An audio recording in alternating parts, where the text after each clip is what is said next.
I grew up in a Christian upbringing, and I had so many figures in my life that really taught me how to seek God and chase after His Word.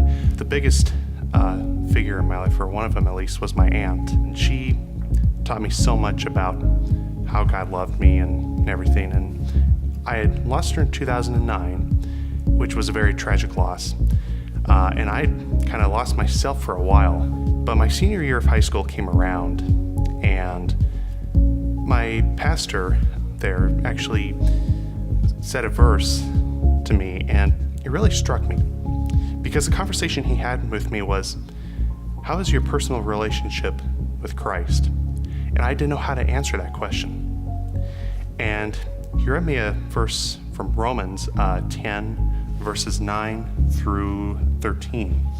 Because if you confess with your mouth that Jesus is Lord and believe in your heart that God raised him from the dead, you will be saved. For with the heart one believes and thus has righteousness, and with the mouth one confesses and thus has salvation. For the scripture says, everyone who believes in him will not be put to shame.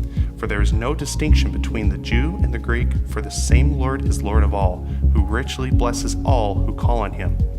For everyone who calls on the name of the Lord will be saved. And that really struck me that night.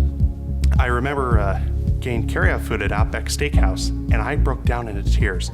I could feel God working in my heart that night. And it was only a couple months later that I graduated.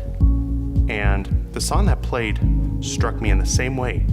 Broke down in tears afterwards. And the song started out this way: be not afraid, for I have redeemed you. And then it continued on to say, you are precious in my sight. And that struck me as, wow. You know, I felt that my aunt was showing me something there. And most importantly, I felt that God was really showing me something there. It's like, hey, don't be afraid.